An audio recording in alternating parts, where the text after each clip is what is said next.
I don't know, but I hit record, so I think it's recording. Check, baby, check. For some baby, reason, it's a minute in, so four. whatever. Check, baby, one. You know what I mean, though? Yeah. Yeah, I know what you mean, dog. I'm glad that we're not like that. Just dressing up like Spartans. Oh, some people want to do that. Although I it'd be just funny if dress we up all, like myself. it'd be funny if we all dressed up like stormtroopers. It When would you edit not. this, the first minute, it started recording a minute in, but it's recorded. Oh, nice. I can delete it at the end. Who wants to kick this one off? Connor, do you want to do it? You seem a little more awake than all of us. I don't know what the fuck you guys have been doing for the last week, so why don't you tell me about that? Did you get attacked by any bears like Danny? You get your big bear claws out? We had like a what's going on? 2-inch flashlight where we thought we shined it into the random darkness, we'd see a bear coming, but it only shined like 2 feet in front of us is when we were cutting the tree down. I love that was our only flashlight, other than the lantern. Yeah, which didn't do shit. And why are you guys? Have you guys slept since you've gotten back? Because you I look got like some shit. sleep. I got to be 100% honest with you. Shit is my favorite look, dog. We're going for that shit look. Well, all right, yeah, so we are back from Asheville. It was a long trip. I'll kick it off. I'm really tired too, though. During the week, we probably got a collective 8 hours of sleep throughout the whole week before we got to the hotel. And even then at the hotel, you guys probably didn't get much sleep. Not the hotel, the fucking cabin. Definitely not a lot of sleep at the hotel. I don't think the word sleep is in our vocab, to be No. honest with you. It is definitely not. Do you want, Christian, you want to take us by a play-by-play? Oh man, where do we start? From Well, you guys, Miami? being the observer from the outside and somebody who drank a lot of coffee today, and I'm a lot more awake than you, it seems like you guys were all over Instagram, being Instagram famous with 30 burpees every time you stop, and you hit some rain along the way. So did you still do the burpees in the rain every time you stop? How many total burpees did you do? How many stops did you have on the road to Asheville? I think we have a lot of burpees to make up for. So somebody was cheating the system. Well, let's go over how the system was put into place. We had a random person call us out for it, and I guess we did it at the first stop, which is this random barbecue spot in the middle of Florida, and we did them there because it was kind of cool. And I don't really remember doing 30 burpees other than that one other stop. I think Christian did a lot of them. I had to do the burpees all the way till we got to the hotel in Asheville. I think it was it a Red Roof Inn? Yes. Yeah, I had to do them because the champ would text me every 20 minutes and ask me what burpees I was on, and every time I stopped, so I would have to FaceTime the champ with some burpees. I didn't do the burpees, no excuse, but I don't think the people that challenged us to do the burpees actually had a ride in a Hummer that only went 55 miles per hour in the dead heat. That alone enough was tough to take on. How many people were in each Hummer? 2 in Bravo, 4 in Alpha. And Alpha and Bravo are the name of the 2 Hummers. 5. Oh, we did have Mr. F in the Alpha. Mr. F came. We also had to fix the Hummers at just about every stop with something, so that kind of adds into... What do you mean by fix? Well, you had something happen. The leak, the fluid, the tire fluid was leaking, and the oil, you had to pretty much refill hold that on, up every time. just so we don't sound ridiculous. Yeah, what was it? On the Bravo, the portal axle on the Bravo truck was leaking from the seal. So we stopped somewhere, bought fluid, got the tools we needed. We needed a 1-inch socket that was shallow so that it wouldn't make contact with the wheel. We got the tools we needed, we got the fluid we needed, and then we rigged up a water bottle to make it real easy to dump the oil into the portal axle. And every time we stopped for gas, we would check the fluid level and add a little bit of fluid. What exactly is a portal axle? A portal axle is a gear reduction axle that you find on Humvees or on like the new G-Wagon, the badass G-Wagon that's jacked up on 37s. And basically what it does is the half shafts on our trucks come from the differential. They go into the portal axle. Then there's a planetary gear that cuts that gear, that reduces that gear in half. This way, it's less stress on everything up the drive line, and it gives the truck the ability to have like 5 inches of lift just from center to axle to center of the half shafts, which gives it more ground clearance, and it's That just might as well be fucking Korean to me. I don't know what you're It's just talking a about. Is that superior, underneath the car? Like, where do you put the literally water go for into 2 this? hours on that one. Yeah. expedition. Where is this thing located? Where do you put it's the what water the into? wheel is attached to. Okay. I love the fact that you gave that really, really crazy, awesome explanation. Pep thought it was the transmission, and he was the one primarily working on it. There was one point where we stopped, and then he goes, "Well, I don't know about the transmission." Then he goes, "Listen, that problem's 8 feet away or something."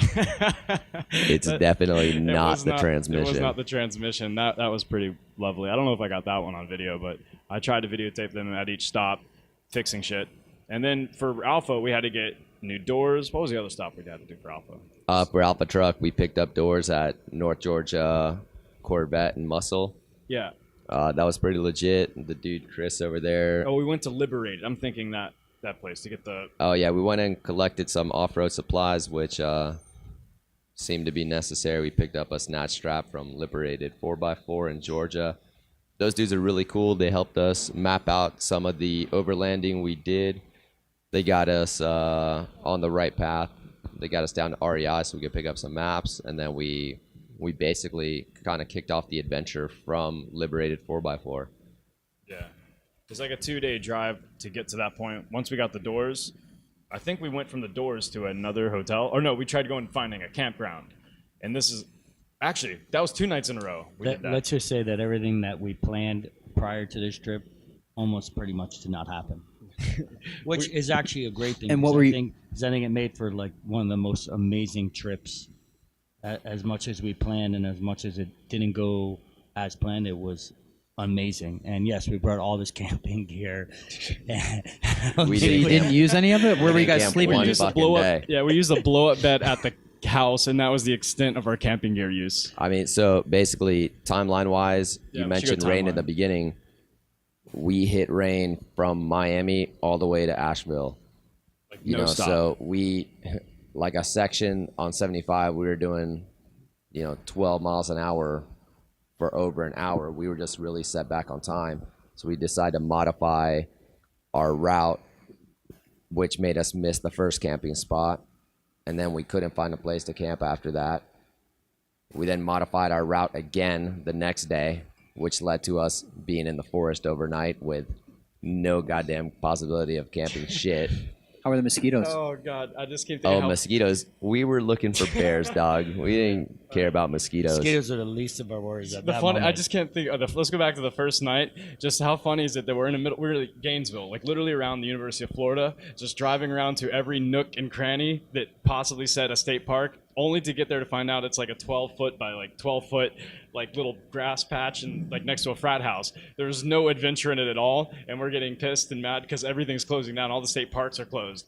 And I just picture us driving through this college town in 2 Hummers. Everyone's kind of like drinking beer and just seeing these 2 Hummers go by. And it's just a funny sight because we were just driving. They saw us drive back and forth, It's a small town. And we ended up finding this gate that was closed. We definitely weren't allowed into it. And we have the kids opening the gate. We go in the gate to find out it's a dead end. We come back out. And then I think that leads us to 1 in the morning. We just get a hotel room, I think. Right? We just Correct. Yeah, and then that happened again night 2, but that was after we had the doors at least. So Yeah, so a lot of the calls we made came down to having the kids with us. It was like 1:30 in the morning. There's a point where I like adventure, and there's a point where the priority is keeping the kids safe, and so that's when they made an executive decision of we were getting a hotel room. that executive decision came quite frequently. That was Red Roof Inn, Holiday Inn. First night was Holiday Inn. I think the second night Hampton. was Red Roof Inn, Is that what we said? No, we said we went to a Red Roof and then we changed to a Hampton. Hampton, and then the third night was another hotel as well, unfortunately. Yeah. Well, third night we ended up in the rest stop area at 2 a.m. ready to sleep there, and Like, then Yeah. The Yeah, last you can night. just sleep in the rest areas, right? Sleep in the car. we tried We that. actually tried that. They wouldn't allow you to do No, it? we did. We got away with it for like a solid 30 minutes. Truckers sleep there, so. Well, there was a point we all kind of zombified out at some point in this whole trip, especially the third night. All my stuff kind of got soaked. So the third night, I was trying to lay my stuff out, and what's funny is, we have these containers. We each got one of these little containers that we're actually recording this podcast on right now. This one is literally Mike's. Yeah, this one's container. actually my container. All of them are sealed. That's why it has the name Mike written on it. That's correct. And it's funny is I put everything in it, and somehow mine leaked, or I just suck at sealing it. But it was all my shit was soaked. Like all my clothes were soaked. So I was laying them out the third night, and I was pretty pissed about it. I was laying them all out. So while they all kind of passed out on the floor for the third night, I just sat in the little bath. This is a shitty motel. The 2 beds, like shitty everything, like shitty towel, like shit. I stood up like a zombie and slept kind of standing up, and then I got under the sink and kind of like laid on the floor with no pillow or blanket. So I was a zombie the next day. I passed out right when we got to the house, but Pep was awesome enough to like wash my clothes for me while I was knocked out. So that literally changed my mood of the whole trip. Pep coming through as the housewife. Dude, he came through for me. That was the coolest thing. I thanked him like 1,000 times. You will not awesome. believe how much you appreciate someone washing your laundry after a trip like that. It was when I walked down there and I saw my clothes was clean, I was like, oh my God. Folded, this is not just clean, but he fucking folded them. We're camping and he's folding clothes. How was Mr. F during this trip? Oh, man. Mr. F loved that shit. He loved it? Well, he loved everything, but I think the off-roading. I think that the off-roading got to him a bit. He freaked out a little bit on that. We're all over the place. We should just tell one tale we should go linear here. We could do that. Yeah, in that case, let's just go back to the container and say that it was just human error. Because on the way back, we used the same container and nothing got wet and it rained. So I think for the record, I think it was just human error. Yeah, I have a small one of these. Part. The key to this is you just make sure it snaps. Nobody else's clothes or luggage got wet except mine. It definitely came home bone dry, Yep. and we got a ton of fucking rain on the way home. Yep. Well, I noticed that this thing kept popping off when it was rubbing up against the other one, so I don't know if that had something to do with it. Like this, every time this thing would shut, it was popped Just off. can't accept that maybe that you just had no idea what the hell you were doing. We mean putting a lid on a container? And Mike being upset about something? No, that would never happen. Well, we won't talk about what happened at, what was it, REI? But oh yeah. That was when I discovered that. But I understood his frustration. I probably would have done the same thing. So it was like my computer bag. shit. It was my computer was triple wrapped in a trash bag, but the whole bag, including all the cords, were all soaked. All my power banks were soaked. Everything literally is like I took a thing of water and just dumped it into this container. By a Computer's thing okay he though, right? means like gallons. Like gallons of Your water. I mean, computer's okay though, right? computer survived. Yeah, thank I would have God. lost my shit. Oh, I So kind let's, of did lose my shit. Let's actually pick it up from REI because I feel like Liberated Quick and question REI on is kind of REI. where Does everything REI started. still have Yeah. the rock climbing walls in them? Because all the REIs where I grew up had a rock climbing They wall. had a If picture they of did, rocks. I definitely was not looking for one. Okay. We were on a mission yeah. for real. So we cool thing about REI is outside of that little mishap, we actually got a couple maps, and it was cool because we actually laid out all the plans for the maps we didn't actually use, but it was cool to see them on paper in case there's no signal, Wi-Fi pretty much this entire trip. So it was cool that we actually were able to navigate and figure out how to use a map, see all the side roads. So we knew where we were going, and we went that route. We just we ran into a tree. Maybe. Whoa, and you ran into a tree? Well, Literally. yeah, we literally ran a tree. Maybe we should actually go take a step back and talk about the purpose of Yes, our trip, go for it. actually, and why we took that trip. I could do it, or anybody else No, can go, do it. go. I like the way you If explain you it. like. This trip came about. Sorry, thank you. I really have a hard time putting things close to my mouth that are this long, so forgive me. So That's what she said. hopefully she didn't say that. So I think and guys jump in at any time and correct me. The purpose of this trip was part of the Warrior Foundation and the OCR Youth Lead to bring together two young individuals, boys, kids, age 14 and so forth, from different demographic social backgrounds and economic social backgrounds, and have them come together to work together to realize that in life there's no such thing as color, race, social background, economic background. All that doesn't really matter. What matters is two human beings coming together and working together to overcome adversity and challenges and so forth. And we took a very influential kid, and we took a very underprivileged kid from one of our gang alternative programs and one from our wealthy schools, and we paired them up and told them that you two have to take care of each other throughout this trip. And our goal was to test them mentally, physically, and also teach them skills. Again, guys, jump in at any time, I don't mind. Skills, not just physical skills, but life challenging skills and life skills that they would be able to use in their own lives, because they're each going through hardships. You know, even though you would think somebody with a lot of money doesn't have any hardships, but you know that's far from it. And you know, we all assume that somebody who's underprivileged has tons of hardships.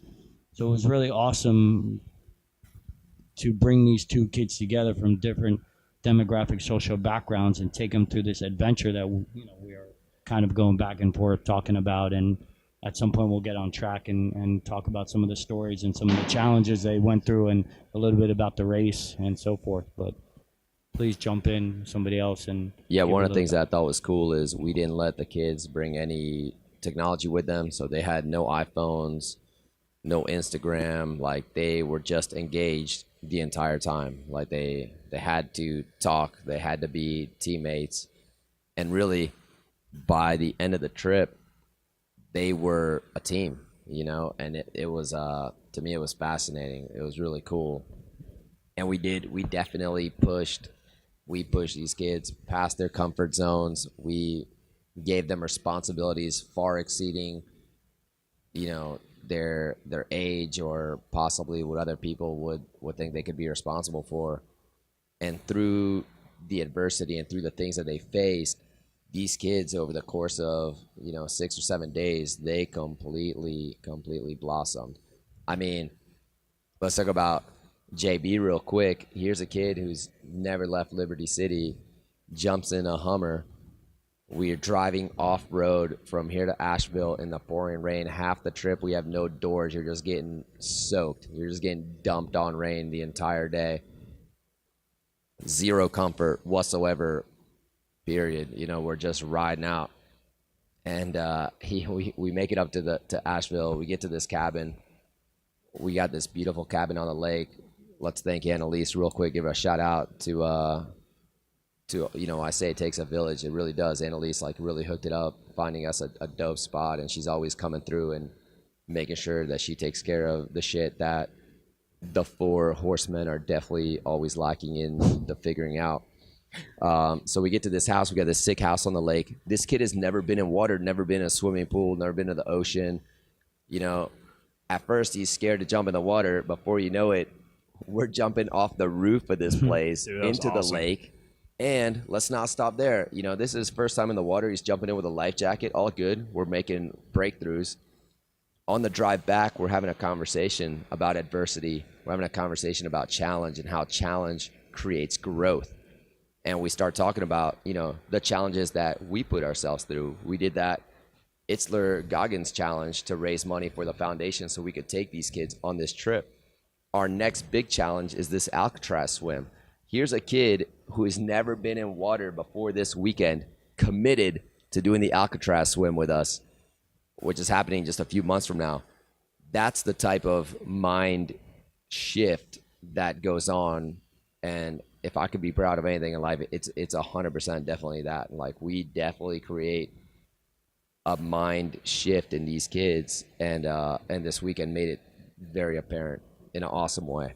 Yeah, he started the weekend kind of quiet, you know, just kind of trying to figure us out. You know, he knows that we're all these older, you know, crazy guys that are going into the woods doing crazy things, and we're probably used to it. And by the end of the trip, you know, he was just as enthusiastic, probably louder than us. You know, he's pitching and cooking. And I mean, you know, I think these things are really good for kids. And I think when Dave came up to me when I was really upset about the thing, he said, look, we got to keep our cool. Because we all kind of got pissed about certain things on the whole trip, all of us. You know, whether it was your car breaking down or us not making the itinerary or my bags getting soaked. But I think we all kind of straightened our shit out because these 2 kids are watching us go through this. And they got to see, you know, it's not like we planned out that tree, which kept us in the middle of the woods pretty dangerously until like midnight, right?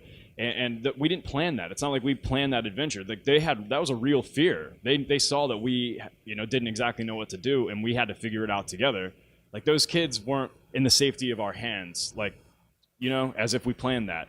They saw that we did not plan that, and that we're here at midnight, and that things can go possibly wrong, and they both kept their cool, like, to infinity. I mean, life is unplanned. You know, So everything's unpredictable, especially what's going on for the other boy that was with us. His life became unpredictable a few weeks before going on this trip. And that was just another obstacle on the road. Sometimes an obstacle is a wall in here or some monkey bars or a twister. Sometimes the obstacle is some shit you have going on at home. For us, in the middle of the night, in the middle of a trail, our obstacle was a goddamn tree. Yeah, so let's pick the story back up. So that's pretty much why we did the trip. For anyone listening, obviously we know why. And the other part of it was there was a Spartan race. And we went there to run it, bring these kids to it. And that one kid that we were just speaking of, he didn't run a race before. This is his first race, right? Correct. First race and only trained 5 times. He's only 13, or he's 14 years old. 14 years old. And he's running the adult race, like an adult super, right? Mm-hmm. This is an 8-mile and probably all in the hills, elevated area, a tough place to run. Like I ran the mountains just running on street, and for me, the elevation, even though it's not that much higher, it's different air than here, It's tough running uphill and downhill if you're not used to training like that. And he stuck it out at least as much as he could, and he's excited to do again, from what I understand. Yeah, that race, I've done like 3 or 4 Spartan races. I know Christian has done a lot more. For me, that was my first race out of Florida. And alone for me, who I feel like I'm in good shape, run a lot and work out a lot, that was the toughest race so far for me. Not so much the obstacles, but the elements and the terrain that we had to deal with. And for somebody that's only trained 5 times, lives in Miami, doesn't have the proper shoes, doesn't have the proper gear, doesn't know anything about obstacle course racing, training, or anything like that. Everything was against him, and he persevered through this challenge with a little help, which was the purpose of this venture, was to bring these 2 kids together and realize that in life, you're not alone. In life, there's obstacles, and you're going to have to face these obstacles, and it's better to face these obstacles not alone, but with the team. And there were times, which Christian will get into and so forth, but there were times he was being carried by Christian, he was being carried by the other young boy, James, and another young boy. And there were times where he would keep going even though he had a cramp. So it was just a life experiencing change, I think, for all of us, not just the boys, but for us as well, to experience this, to be part of this, and to see what it was. And it also encompasses what Spartan's about. And that's why we chose a Spartan race, to use this as a platform to take on this adventure. I saw the picture of the other kid carrying him, and I thought that was and just like the struggle on the struggle in the face of the other kid. And I saw that picture is like that picture from World War II where the troops come home and the guy's kissing the girl. It was like a really powerful picture. I love that picture. That picture's awesome. That picture is real, man. Like those Inspired kids. me. Connor thought that was fun. That was real. His reaction was funny, the way he leaned in. Sorry, no. But I was... No, never mind. It's hard for me to take things serious when Connor's here.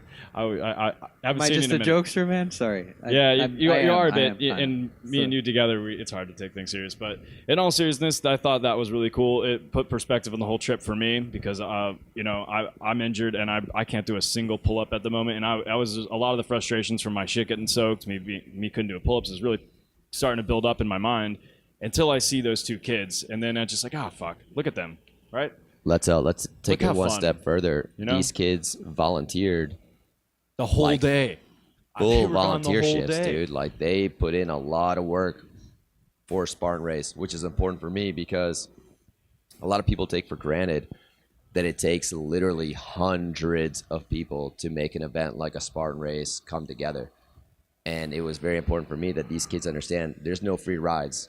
I don't care what your background is. I don't care if your parents can or if the foundation can or cannot pay for your entry fees. We're going up there. We're going to do some work. We're going to give you an understanding of what it takes to put this on. That's awesome. Yeah. And at no point did either of them say no or show any resistance. I mean, we basically woke up every morning with a new challenge, and we all faced that challenge head on, and we took it on. And the boys were always ready to take on a challenge. Whatever we asked them to do or we needed them to do, they were on point. And also an amazing experience that I also got to see as well, outside of watching JB learn how to swim for the first time and take on that challenge, That was awesome. I saw That was cool. JB and Mr. F make a connection that I've never seen before, that I've been trying to probably make with Mr. F for such a long time. And I'm always envy and jealous of Christian's relationship with Mr. F because he's such a beautiful, strong, amazing dog. But there was a point where JB kind of took on that role of taking care of Mr. F. And there was a point where we were at the shop in Atlanta where Christian was getting his doors. And Christian came in and did his whole thing with Mr. F. I think he put his hand over his heart or close to his heart, the opposite side, was able to get him to sit down, high five. Like without food. Yeah, which was amazing. And I think in the past I've tried that. And even when Christian left, I tried it myself and it didn't work. We're all sitting in there. I don't think Christian was there, but it was Mike, Pep, myself, James, and JB. And JB basically stood in the same position that Christian did the same exact thing that Christian did to Mr. F. And Mr. F followed his direction and followed his lead. Sat down, high-fived him in both hands. And to me, I think we take for granted how animals are and how they can really see the good in people. I mean, they have such a sense, a strong smell, a strong feeling. Yeah, they can't communicate with us, but they know who are good and bad, you know? And that experience for me was probably one of the best on the trip because I was like, wow, this kid he's got such a good heart and Mr. F can see it, you know? Yeah, he really embraced the Mr. F responsibility. Like the whole trip, didn't complain about anything. There'd be he'd go clean up the shit. He'd run. He was running through the parking lot of all the gas stations, making sure Mr. F got some energy out. And there was times when we were riding, and Christian, you know, obviously focused on a road during a rainstorm, that I would look back and I'd see F's face completely buried into JB's lap, and then JB just taking it upon himself to keep him comfortable. You know, F would like he doesn't like rain, he doesn't like storms, and the whole time that those two kids really both comforted that dog the whole way up and made sure. I mean, no, I didn't. Going back to what you said about the challenges, how we challenged them every step of the way. Not one of them complained about anything we asked them to do, and we asked them to do a lot. Like a lot. Purposely, I was trying to push them in every way possible. Yeah. The coolest thing was, I think, how powerful that moment. I was trying to explain the cookie thing because, you know, we're all kind of contributing. We're getting them food. We start cooking. And now, at the end of this crazy weekend, like the last night we were there, it was really cool to see him get that excited about baking the cookies for us, you know? And I told Dave on his way out to the store, I said, Dave, pick up 2 cookies. He's going to cook for us, you know? And his face lighting up, knowing that he's cooking for the entire house. I mean, they're just cookies, but, I mean, this kid has just done everything we've told. This is his chance to just do something else, you know? And like he was completely lit up. He was animated. He was running around the house, making jokes. A completely different personality than on Tuesday when we picked them up or when we left. And I saw that transformation. It made up for that entire thing for me. So what's happening back there? I think Sebastian's about to make it all the way across the rings, which would blow my mind. He did it yesterday, actually. Has he not made it before? What a gangster. We're at FMA right now while kid classes are going on, and one of our gangster kids is making major improvements. Shout out to Sebastian. There we go. One of the things you mentioned before is when the kids realized, oh shit, you know, this was not planned, I guess, with the tree, right? Yeah, So, we'll explain the tree in a minute. I think that's a very valuable life lesson because they finally realize, well, adults, we don't always have our shit together. We're just kind of winging it just like everybody else. I mean, I think that's a crucial life moment for them.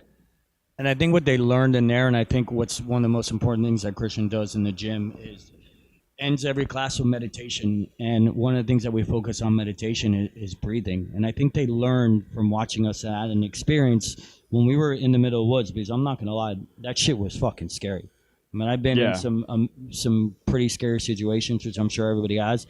But for the first time, I felt really scared. However, the techniques that Christian have taught us in this gym, learning how to breathe and properly be calm, allowed us to evaluate the situation work through the situation and come up with a solution. And I think the best part is the kid saw us. We never got nervous. Anything could have happened in those woods. There's animals. I don't know if I'm going to get in trouble for saying this. We're in the middle of redneck central. No, for sure. Yeah. Anybody could have come out with shotguns and tried to delivering deliver. our Ding, ass. ding, ding, We- bing, bing. we This were is like a literally big where boy. that was filmed. This is exactly where that was filmed. We're by the way. literally on a cliff, pouring rain with no lights. At any point, those trucks could have slid off. Christian was Yeah. trying to pull the tree. His truck almost came off the edge so many times. I mean, it could have been life-threatening disaster. And the fact that the boys were able to see all of us, including the boys, come together, stay calm, approach every scenario and with a solution or a potential solution.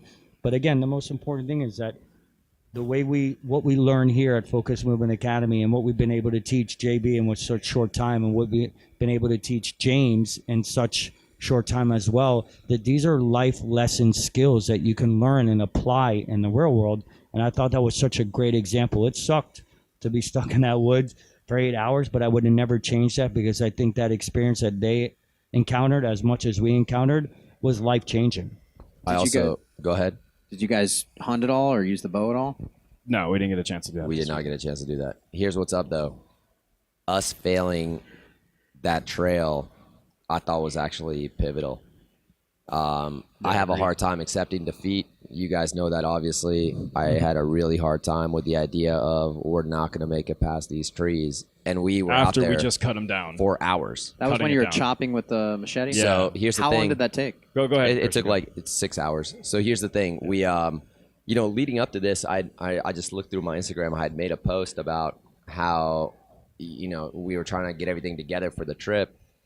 Time was short, and the important things did get put together. The trucks were safe, brakes, transmission, like the trucks were running great, which was the important part. Tires were fresh on the trucks and stuff.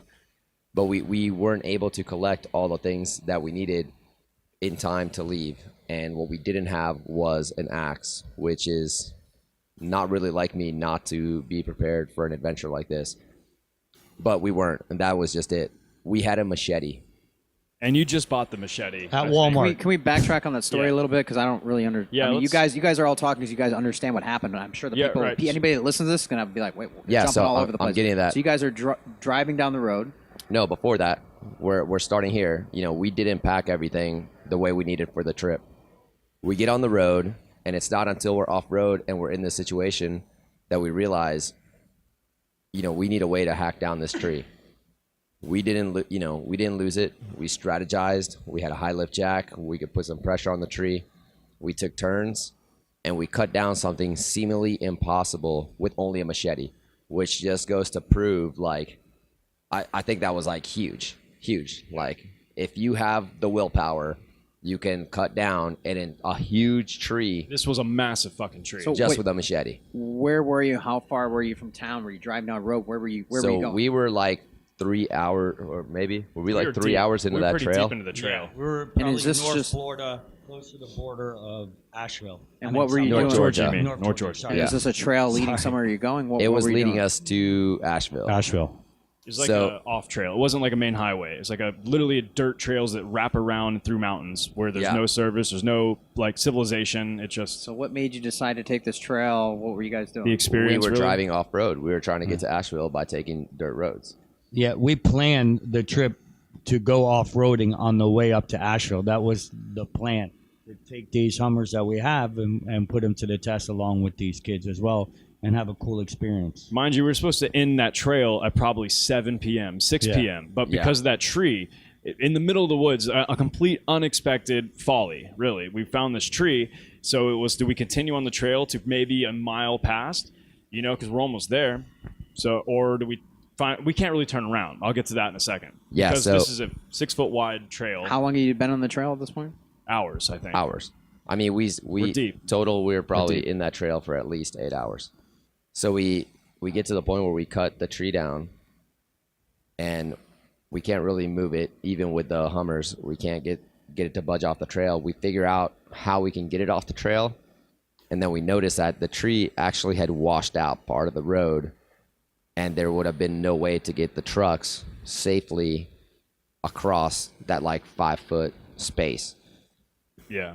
Now that to me was super important. You like getting that far and still having to quit and still having the mindset of we got to keep our shit together for the safety of everybody.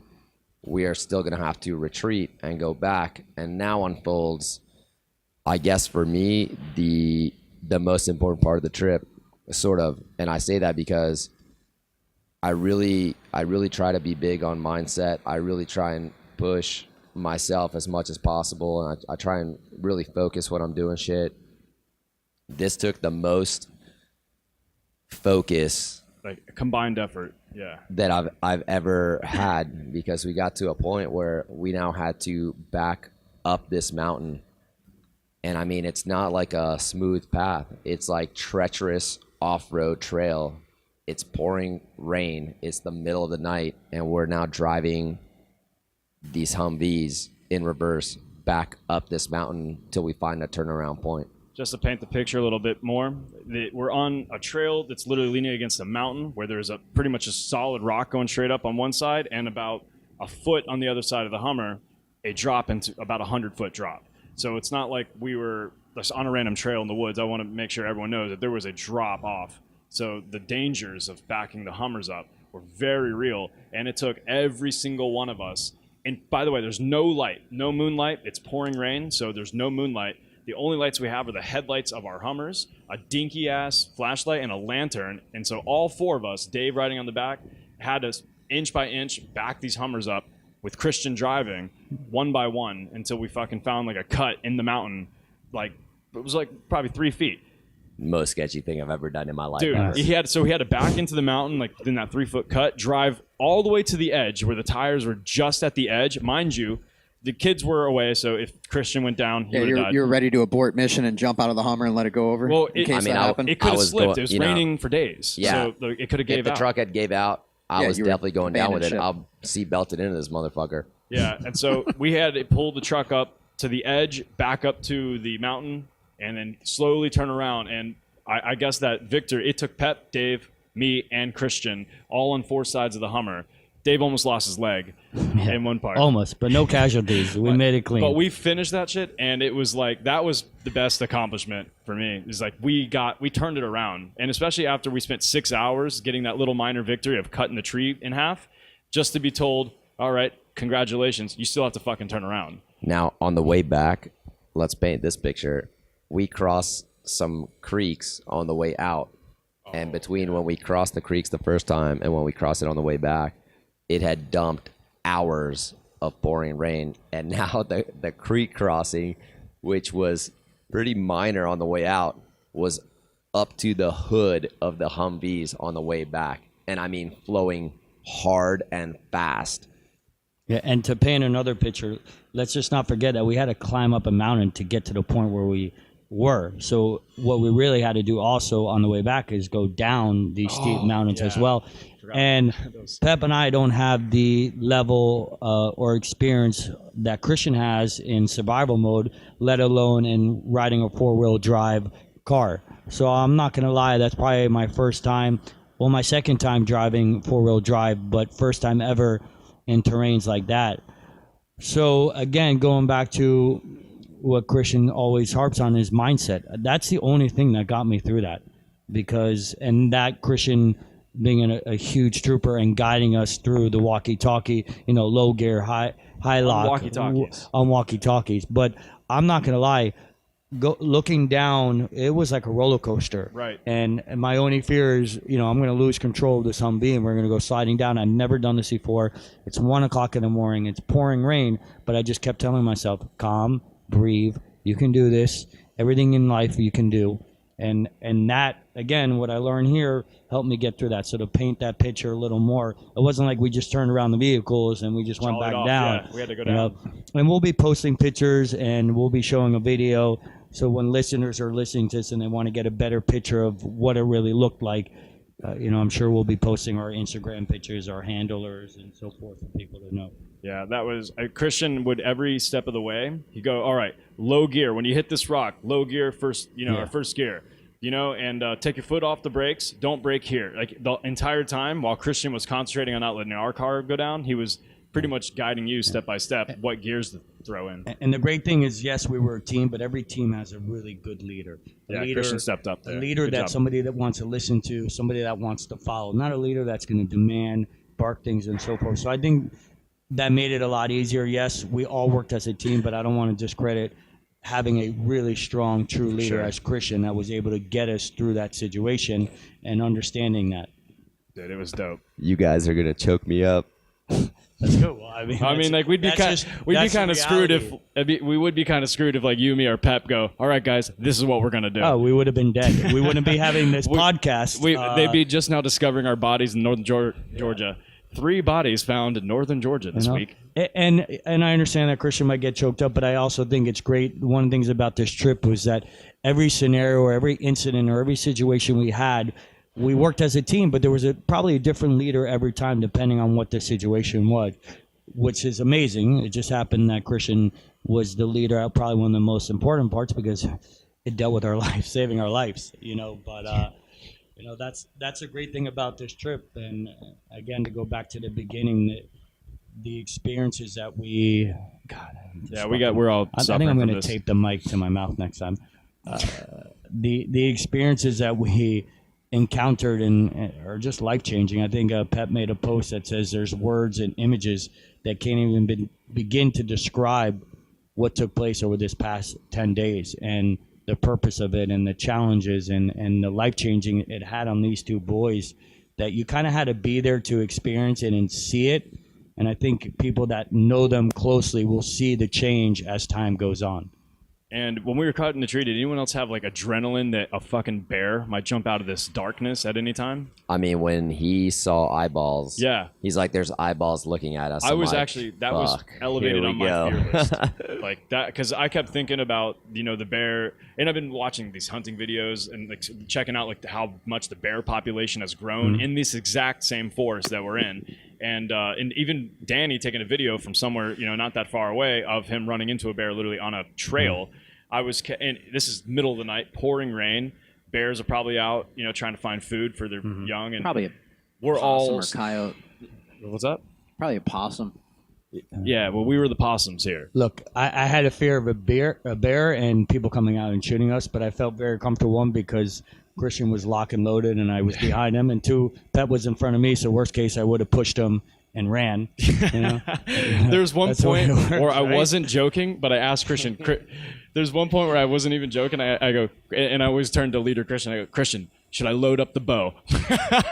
Like I have broadheads. I'm ready. I almost died because when you asked me about the bow. Yeah, it was a very serious question. Like I didn't know, like in my head it was serious, and then I'm like, oh, I'm kind of joking, but I was actually 100%. Should I have this thing kind of loaded so if a bear jumps out while Christian's macheteing, I can like stick one between the eyes, or like, and it's, I don't know. Like it was a kind of a scary situation.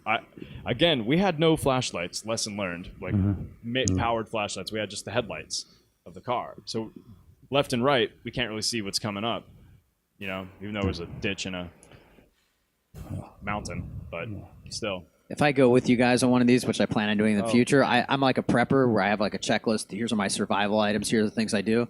Because I have family members and people that have You gone would've in the had a heart wilderness. No, I have people that have gone in the wilderness and done these things many times. So I always make sure to be prepared for worst case scenario. No, I don't panic. Yeah, we in had that situations. checklist. Yeah. Listen, I think Don't we leave were without it. You I think delay we your were trip. prepared. I mean, we survived and we took on all these challenges with what we had. Yeah. And I think the most important thing is what we had was each other.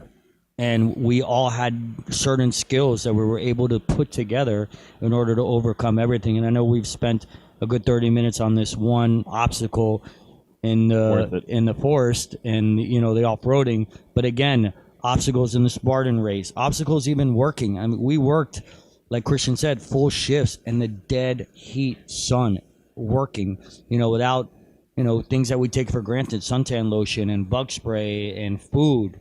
These are things, the challenges that, you could have a checklist, but if you don't have the right mental mind or the right team and the right people around you and the right attitude, these things will swallow you, whether you have your machete, whether you have your AK-47 or your bow and arrow. We didn't have an AK-47. Well, at least I don't know. Who knows what Christian? Should probably had it packed away somewhere. But you know, and that's kind of what I'm just trying to get across this podcast, because I want people to really understand what this podcast is about and understand what this challenge and this adventure that we took on. It wasn't about us and going to a race. It was just bigger than that.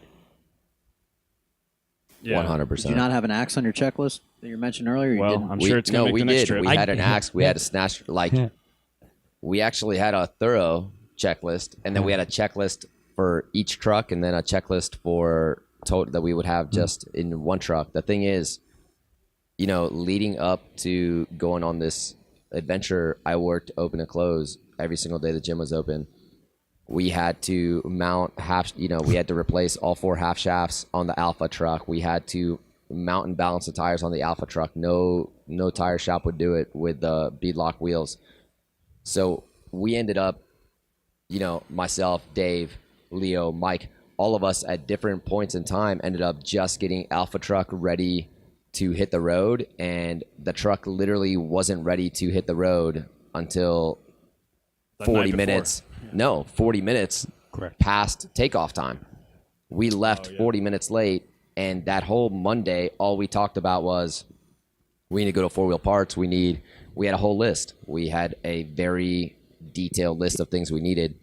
It just didn't work out, and we told ourselves we'll find a way to get some of this shit along the way, and that itself did not work out. And that's where Liberated came through, right? Dude, thank God for the dudes at Liberated. Shout out to Liberated 4x4 in They Georgia. gave us that trail. Because of them, we had that experience. 100%. Yeah, You know? that was awesome.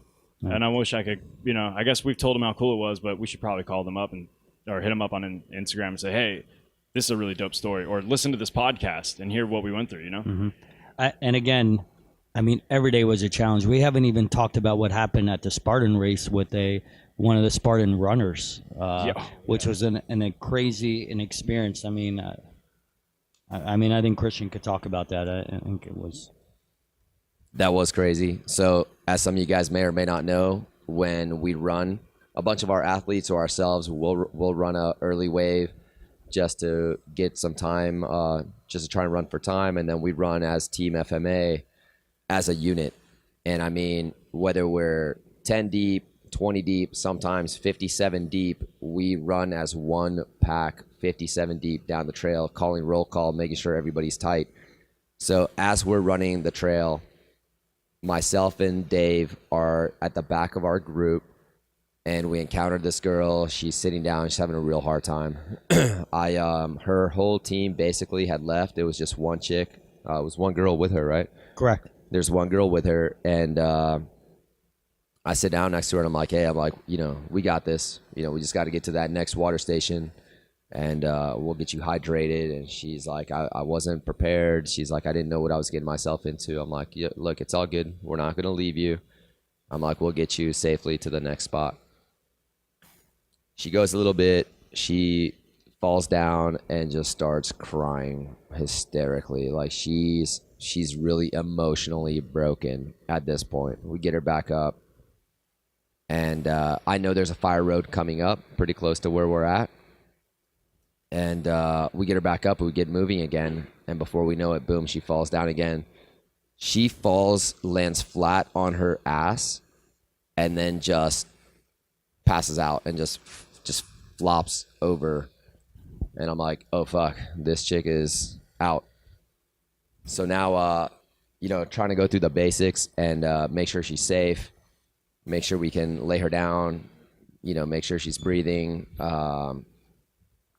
One of the chicks, a couple people behind me, was a nurse. She was there immediately. We cleared some room, made sure her airwaves were clear. And, you know, we got to a point where, like, this chick is in and out of consciousness. And we see Dario from Spartan Race, staff member of Spartan Race, at the top of the ravine. And, you know, he's trying to get medical to us.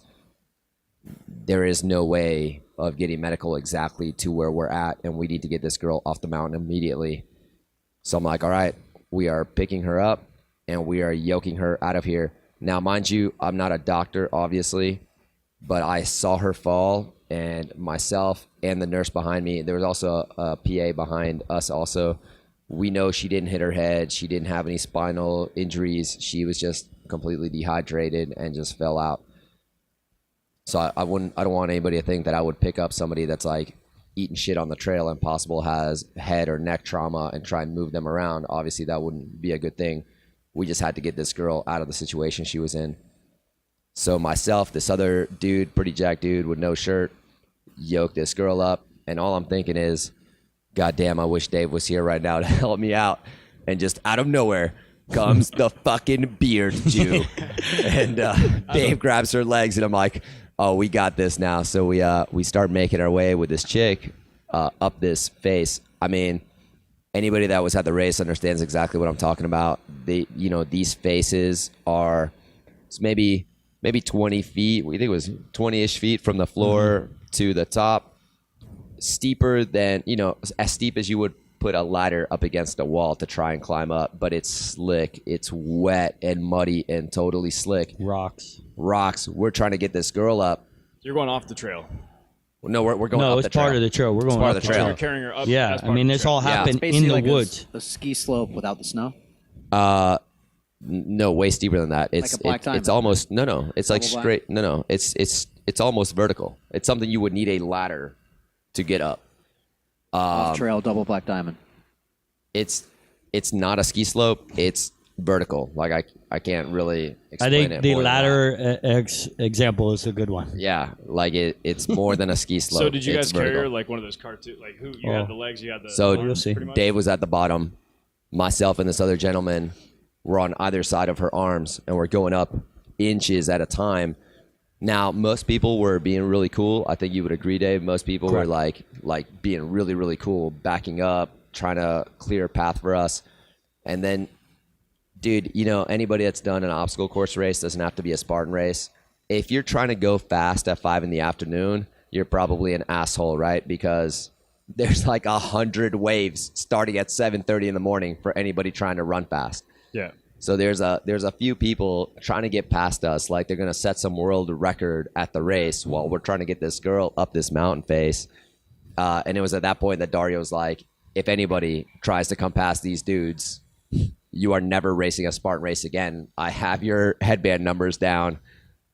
You guys better start chilling immediately. And that actually was super helpful, because as soon as people stopped pressuring us, we got her So up. this is like a Spartan employee. type Yeah, thing. he's So one of the he- staff dudes for the. Oh, he announced this to like the crew of to- guys. to everybody down there. Yeah. Count it out at 3 p.m. So we get the girl. That's pretty cool. Me and Dave get the girl in the gator, and then another dude was pulling up in the truck, and we ended up putting her in the truck, and they got her to the hospital, which was awesome. So that was I'm super grateful that I had that dude by my side, and super, super grateful that Dave was right there. And, and that became the mission.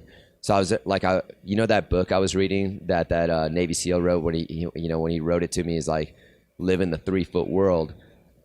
I think about that all the time. That was very real in that moment. It wasn't about anything else that was going on. Like, in these 3 feet, what is my mission? Our mission, inch per inch, was just getting this chick up this wall safely, getting her to the hospital. And that to me was awesome. Yeah, I mean, it was an amazing experience. It's crazy how every Spartan race we do, there's always something that we're around or part of that happens to us, and I think there's a reason why all this stuff happens to us, because we're prepared for it. And like Christian said, I was already up on the top of the hill with the rest of our team, and I started hearing things and what was going on with this girl, and I heard Christian, and I was like, if I know there's anybody down there that's going to help and who's going to pick up this girl by himself, is Christian. And that's when I scaled down and worked with Christian on getting her up. And another thing that was awesome too were the people that were there to support us. When we were climbing up that steep cliff, we had people supporting us. Every step we took, we didn't fall back. Every step we took. So it wasn't just Christian and I and another gentleman that was actually carrying her. It was great to see the other Spartan runners who weren't the assholes that were coming by, that had their back. I remember turning around, and this big, massive black guy was like, look, you're not going to fall. I got your back. Take every step, and I'm going to support you. And it was amazing. And, of course, we never want to see anything happen to any fellow Spartan racers. But it's just interesting and amazing how all these things always happen to us, and we're always there ready to take on that situation. And again, we also picked up another straggler on the way to the race. There was after we did that, about literally 800 feet, we ran into another young lady that decided to run it on her own and was sitting down. And we, of course, the first thing that came to our mind was, hey, you're running with us, and it's just amazing how these things always happen to us. But I think there's a reason and there's a purpose, and I think it's meant to happen to us because we're the people that are always going to think of other people first before we think of ourselves. Yeah, I didn't run this one, but the other race that we did, where we started out, I think 37 people. Remember roll call 1 through 37. By the time we finished, it was 57 because other crews. That's where we picked up Joel. The other crews just kept seeing us running. We do this crazy roll call where we all have to go 1 and next guy goes 2. And you have to remember your number. As soon as the coach calls roll call, you got to know that shit's coming. You better get close to the group or else everyone has to do a bunch of burpees. But everyone else, like we are around, kind of embraces this, movement, if you will. Focus movement, if you... Yeah, and they want to be a part of it. Like I want to be a part of it. I'm a fan of it, and I'm a part of it. But I can see why it's intriguing to other people. It's just it embraces the teamwork aspect, the camaraderie that people just don't have in their regular everyday lives. They don't go through the struggle. Hold on, can we talk about the slip wall with Johnny? Oh God, yeah. That's camaraderie right there, bro. What happened with the slip wall? His face Oh, he hit his face on it? made direct impact with that thing. About 8 times. This slip. Let me tell you. I'm picturing this in my head, and it's No, don't worry. Is this the thing we that have- you run up yeah. and you grab the rope and Oh yeah, and he slipped out? We under have that? pictures and videos, but to paint a picture, the slip wall on a Spartan race is a wall that's inverted about 45 degrees, you would say, maybe even a little more. It's tilted. It's not Sorry, inverted. tilted. Yeah. There you go. I should know that. So it's like a vert ramp. Is it Yeah, like a vert ramp? it's or like the a straight- 10-foot wall in here, but it starts with a mud moat Yeah, it's and then a rope. Rope. wet whole And weekend. and there's a skill and technique to it, and obviously that skill works about 99% of the time. There are some times where, just sometimes the elements make it a little harder. The guy next to us lost his teeth. Yeah. Holy oh my shit. God, yeah. Just put it in- I mean, there were people dropping like flies, and I mean smacking their head straight on the wall. So Ryan Kent, the guy that won, actually fell on 2 obstacles. He slipped on one of those walls, and he had to do 60 burpees that race. So I know a lot of you guys said that this was a tougher one. Danny said he failed and had to do a bunch of burpees. I heard you had to do a bunch of burpees. But the guy who won by 5 minutes, like the only real true pro that I could see at this race, also had to do 60 burpees. Just so those elements are real, man. It was tough. It was a tough race. Like- I know a lot of people had a hard time with the tire flip and with the Herc hoist because of the conditions, So here we get to this slip wall, and Johnny's wearing shoes with no traction. Probably by that point, dead tired, and he's just watching people drop like flies. And a bunch of our team members started getting up the wall. We get up there, and here's Johnny. First time, smack. Second time, smack. Third time, smack. And these are nasty falls. Every time I feel like he's either torn an ankle, tore a knee, and he just did not give up. 6, 7, 8 times he kept smacking to the point where we as a team came together. Christian came back, and there were times where Christian was even trying to use his foot to support Johnny from slipping, as I was trying to do as well. But even for me, that was hard because the wall was just so slippery that we ended up building a human pyramid with one of our other members, Alan, and myself, and we allowed Johnny to grab the rope, walk up us since there's more traction, and then Christian reached over and pulled them up.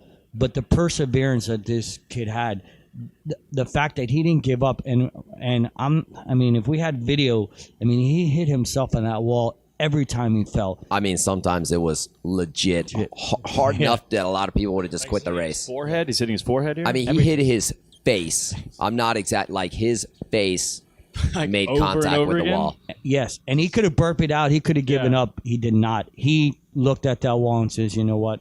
We're not leaving until we finish this." And that, again, was another obstacle. I mean, there's, probably by the end of this podcast, there will probably be things that we'll be missing that we, haven't touched on. But as we were saying, there was just so many obstacles and so many challenges. every minute, every hour, every day, that it was just life-changing experiences. You know what I'm worried about is I feel like we've been recording for an hour and it has not picked up any audio because I don't see any of the waveform doing that. Okay, never mind. Don't pay attention to me. I shouldn't look at the engineering part of this.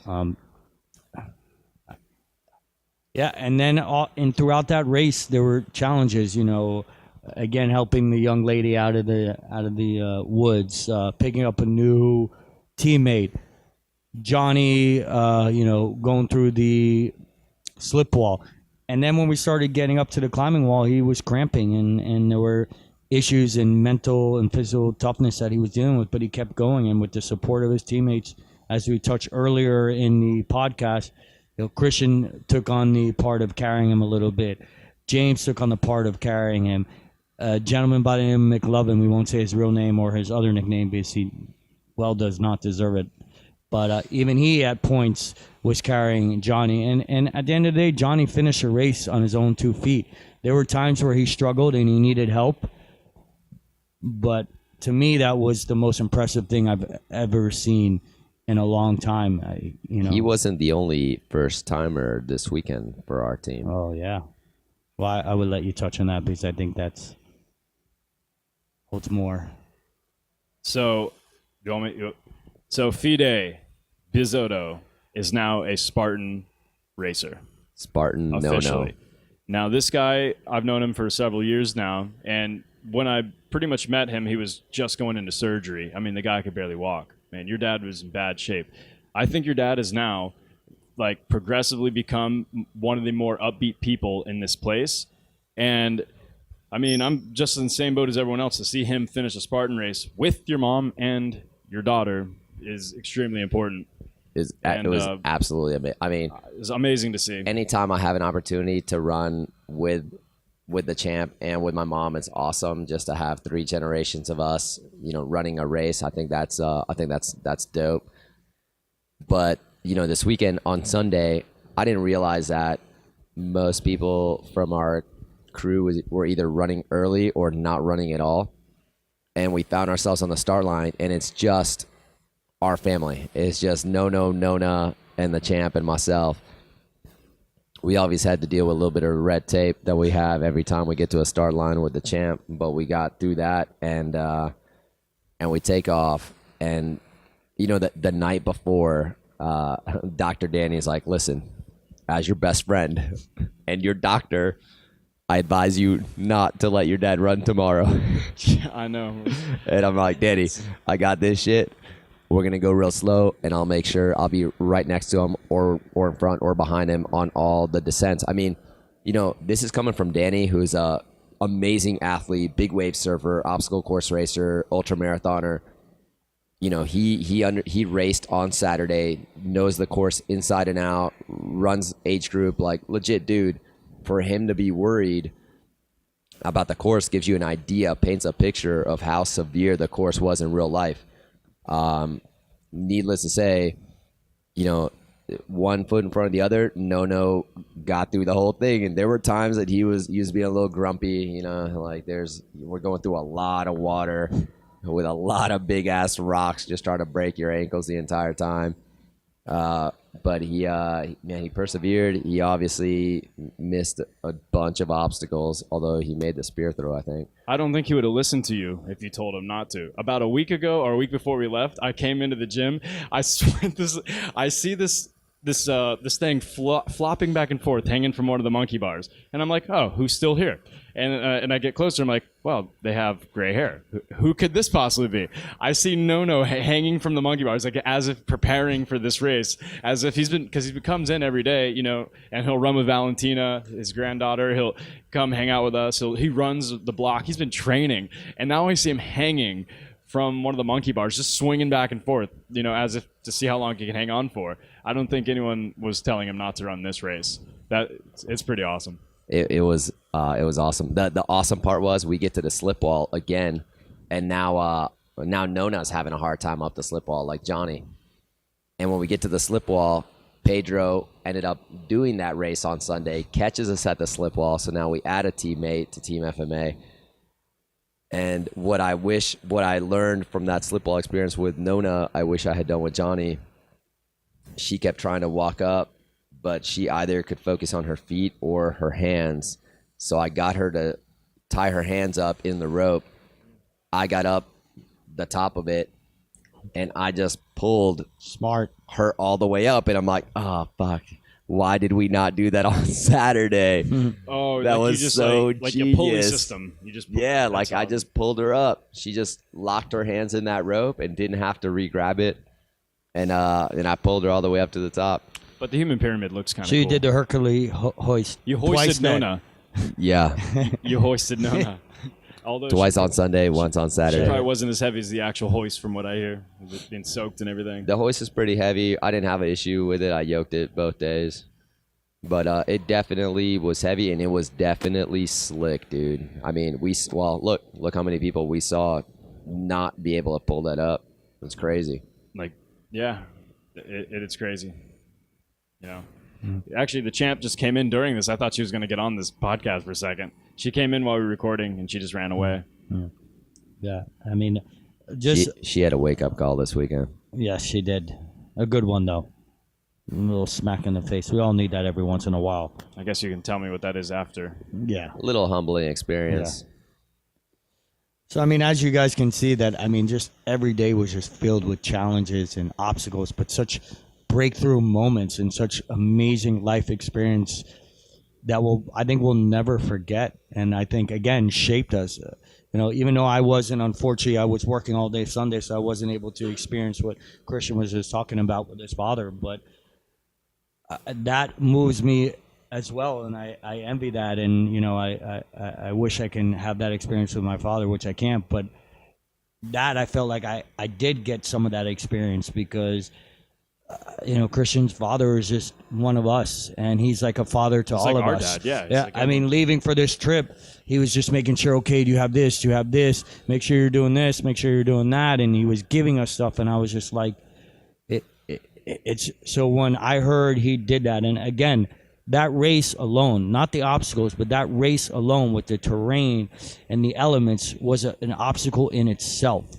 And I was with Danny in agreement that I didn't think his father should do it for other reasons that probably were very similar to Danny's, and obviously me being an attorney thinking of safety. But I'm glad that he did it. I'm glad that nobody listened to us, and I'm glad he was able to experience that because I got enjoyment out of it, and I got to see the pictures, and just to see Christian, his daughter, his mom, and his dad doing that race was unbelievable. And one of the coolest pictures was watching your dad and mom make out at the end of the race was unbelievable.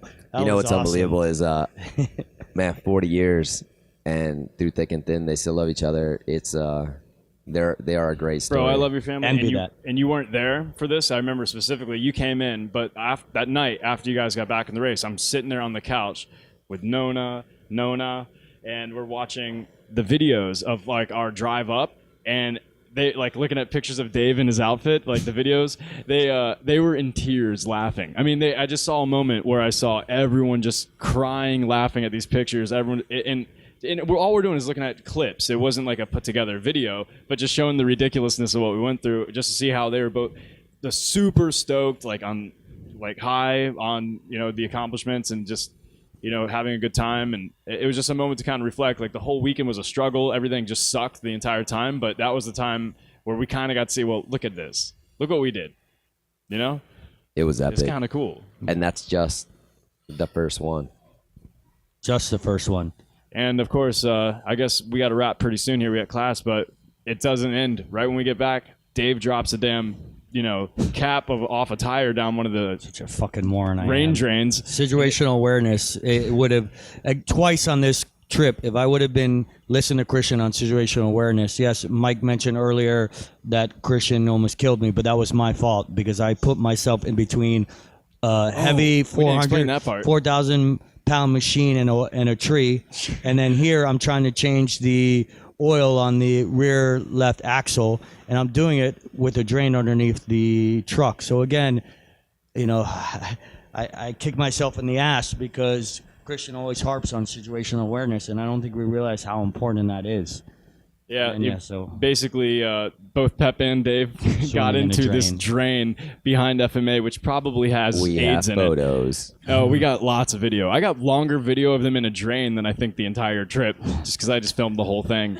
But just a fitting way to end the trip. We're already back. We're already ready, unloading the truck, and of course, my dumbass drops the bolt into the drain. I had no idea what was going on. I was getting ready to go to that Discovery Channel pilot shoot. And I'm like, what are they doing? he comes out and the drain's up and sees Pep inside the drain hole, and he goes, "What in the fuck is happening right now? What are you guys doing?" And then, the Bravo truck was disabled last night. I go do the Discovery Channel thing, food truck adventure. Mike coached class. Mike coaches class. I get back to the crib. We get back to HQ, and Alpha truck breaks down after that entire journey. It breaks down in the parking garage at my condo. And to end it, I guess about an hour before this. Well, actually, it's right now. The truck's being worked on right now. We don't know the result of it Right yet. now, it's being worked So, on. It's in good hands. We're very much still in the mix of this story.